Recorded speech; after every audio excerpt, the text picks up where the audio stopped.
ಮೊದಲನೇದಾಗಿ ಕೇಂದ್ರ ಸರ್ಕಾರದ ವೈಫಲ್ಯ ಭಾಳ ಎದ್ದು ಕಾಣ್ತಾ ಇದೆ. ಇವತ್ತು 22 ಲಕ್ಷ ವಿದ್ಯಾರ್ಥಿಗಳ ಬಾಲ್ಯ ಜೊತೆ ಚೆಲ್ಲಾಟ ಆಡ್ತಾ ಇದೆ ಕೇಂದ್ರ ಸರ್ಕಾರ. ಏಕೆಂದರೆ ಕೂಲಿ ಕಾರ್ಮಿಕರು ಮಾಡಿ ಮಕ್ಕಳನ್ನ ಡಾಕ್ಟ್ರು ಮಾಡಬೇಕು, ಇಂಜಿನಿಯರಿಂಗ್ ಮಾಡಬೇಕು ಅಂತ ಓದಿಸ್ತಾರೆ. ಇಂತಹ ದೊಡ್ಡ ದೊಡ್ಡ ಎಕ್ಸಾಮ್ಗಳನ್ನ ಲೀಕ್ ಪೇಪರ್ ಮಾಡಿ ವಿದ್ಯಾರ್ಥಿಗಳಿಗೆ ಒಂದು ಚೆಲ್ಲಾಟ ಆಟ ಆಡಿಸ್ತಾ ಇದೆ ಕೇಂದ್ರ ಸರ್ಕಾರ.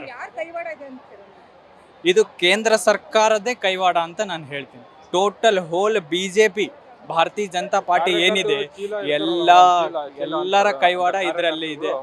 ಇವತ್ತು ನಾವು ಬಳ್ಳಾರಿಯಿಂದ ಬಂದಿದ್ದೀವಿ. ನಮ್ಮ ಜಿಲ್ಲಾಧ್ಯಕ್ಷರು ಮಂಜುನಾಥ್ ಅವರು ಕರ್ಕೊಂಡ್ ಬಂದಿದ್ದೇನೆ. ಮಕ್ಕಳು ಭವಿಷ್ಯ ಮುಂದೆ ಚೆನ್ನಾಗಿರ್ಲಿ ಅಂತಂದು ನಾವು ಬಂದಿರೋದು. ಇವಾಗ ಧಾರವಾಡದಲ್ಲಿ ಓದ್ತಿದ್ದಾರೆ ಮೇಡಮ್. ವರ್ಷಗಟ್ಲೆ ಒಂದೊಂದು ವರ್ಷಗಟ್ಲೆ ಆಟೋ ಓಡಿಸಿ ಪೂರಿ ಹೋಟ್ಲು ಮಾಡ್ಕೊಂತ ಎಲ್ಲ ಮಾಡಿ ಮಕ್ಕಳನ್ನ ಓದಿಸ್ತಾರೆ. ಅವರು ಈ ತರ ಮಾಡಿದ್ರೆ ಅನ್ಯಾಯ ಆಗಲ್ಲ ಮೇಡಮ್. ಹಾ ಮೇಡಮ್, ಓದ್ತಾರೆ ಮೇಡಮ್. ಒಂದೊಂದು ವರ್ಷ 2 ವರ್ಷಗಟ್ಲೆ ಓದ್ತಾರೆ ಮೇಡಮ್. ಅಲ್ಲಿ ಇದು ಕೋಚಿಂಗ್ ತಗೊಂತಾರೆ.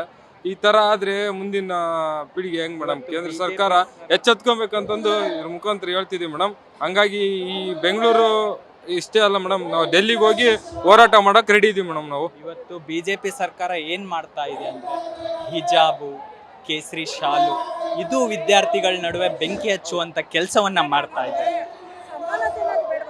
ಹೌದು, ಎಲ್ಲರಿಗೂ ಡಾಕ್ಟರ್ ಬಾಬಾ ಸಾಹೇಬ್ ಅಂಬೇಡ್ಕರ್ ಅವರ ಸಂವಿಧಾನ ಎಲ್ಲರೂ ಒಪ್ಕೊಳ್ಬೇಕು. ಹೌದಾ, ಅದನ್ನ ಪಾಲನೆಯನ್ನ ಮಾಡ್ಬೇಕು. ಅವ್ರನ್ನ ಒಂದು ದೇವರ ಸ್ಥಾನದಲ್ಲಿ ನೋಡ್ತಾರೆ, ಅದನ್ನ ನಾವು ಪಾಲನೆ ಮಾಡ್ಬೇಕು. ಸಂವಿಧಾನವನ್ನು ಒಪ್ಕೋಬೇಕು. ಹಿಜಾಬ್ ಅನ್ನೋದು, ಕೇಸರಿ ಶಾಲ್ ಅನ್ನೋದು ಇದು ಬೆಂಕಿ ಹಚ್ಚುವಂತ ಕೆಲಸ ಭಾರತೀಯ ಜನತಾ ಪಾರ್ಟಿ ಮಾಡೋದು. ಇದು ಯಾವುದು ವಿದ್ಯಾರ್ಥಿಗಳು ಕಿವಿ ಕೊಡಬಾರ್ದು. ಓದಿನ ಬಗ್ಗೆ ಆಗಿರಲಿ, ಪರೀಕ್ಷೆಯ ಬಗ್ಗೆ ಆಗಿರಲಿ, ಅದರ ಬಗ್ಗೆ ಇವತ್ತು ಯಾಕೋ ABVP ಅವರು ಮಾತಾಡ್ಬೋದಲ್ವಾ? ಅವರು ಕೂಡ ಎಜುಕೇಷನ್ ಒಂದು ಪಾರ್ಟಿಯನ್ನೇ ಕಟ್ಕೊಂಡ್ಬಂದಂಥವ್ರು. ABVP ಅಖಿಲ ಭಾರತ ವಿಧಾನ ಪರಿಷತ್ ಅವರು ಕೂಡ ಮಾತಾಡ್ಬೋದು. ಇಂಥ ಟೈಮಲ್ಲಿ ಅವರು ಮೌನವಾಗಿದ್ದಾರೆ. ಯಾಕೆ ಅದನ್ನ ನಾವು ಪ್ರಶ್ನೆ ಮಾಡ್ತಿದೀವಿ. ಅವರು ಯಾಕೆ ಮೌನವಾಗಿದ್ದಾರೆ ಇವುದನ್ನ ಕೇಳಬೇಕಾಗುತ್ತೆ. ಇವತ್ತು ನೋಡಿ, ಡೀಸೆಲ್ ಆಗಿರಲಿ, ಪೆಟ್ರೋಲ್ ಆಗಿರಲಿ, ಜನಗಳು ಕಷ್ಟ ಇಷ್ಟು, ಕೂಲಿ ಕಾರ್ಮಿಕರು ಮಾಡೋರು ವಾರದಲ್ಲಿ 2 ಸಲ ಪೆಟ್ರೋಲ್ ಡೀಸೆಲ್ ದರವನ್ನ ಏರಿಕೆ ಮಾಡಿದ್ರು.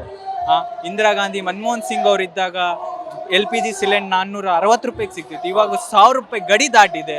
ಇದೆಲ್ಲ ಕೇಂದ್ರ ಸರ್ಕಾರ ವೈಫಲ್ಯ.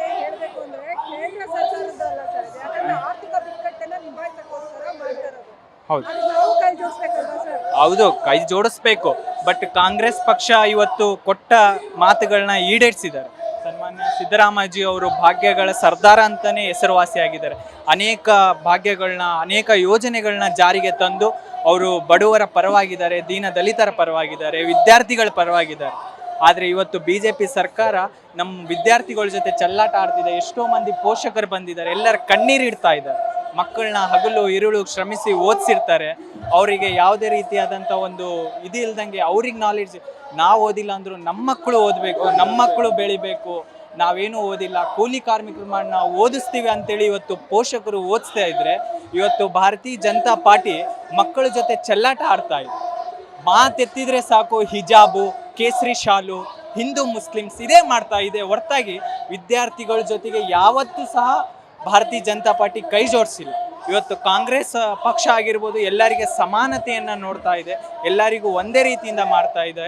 ಅದಕ್ಕಾಗಿ ನಾವು ಇವತ್ತು ರಾಜ್ಯಭವನ ಚಲೋ ಅಂತ ಬಂದಿದ್ದೀವಿ. ಇದು ಯಶಸ್ವಿ ಆಗಿದೆ.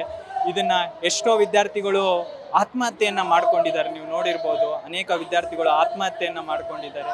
ಅವರಿಗೆಲ್ಲ ಯಾರು ಕಾರಣ? ಇದಕ್ಕೆಲ್ಲ ಕಾರಣ BJP ಸರ್ಕಾರ, ನರೇಂದ್ರ ಮೋದಿಜಿಯವರು. ನಮ್ಮ ಸಿದ್ದರಾಮಯ್ಯಜಿಯವರು ಹೇಳ್ದಂತೆ ಅವರು ಈ ಕೂಡಲೇ ರಾಜೀನಾಮೆಯನ್ನು ನೀಡಬೇಕಂತ ಎಲ್ಲ ಯೂತ್ ಕಾಂಗ್ರೆಸ್ ಪರವಾಗಿ ಸಹ ನಾವು ಆಗ್ರಹವನ್ನು ಮಾಡ್ತೀವಿ. ಅವರು ಈ ಸ್ಥಾನ ಇಮಿಡಿಯೇಟ್ಲಿ ಅವರು ರಾಜೀನಾಮೆಯನ್ನು ನೀಡಬೇಕಂತ ಕೇಳ್ತಾರೆ.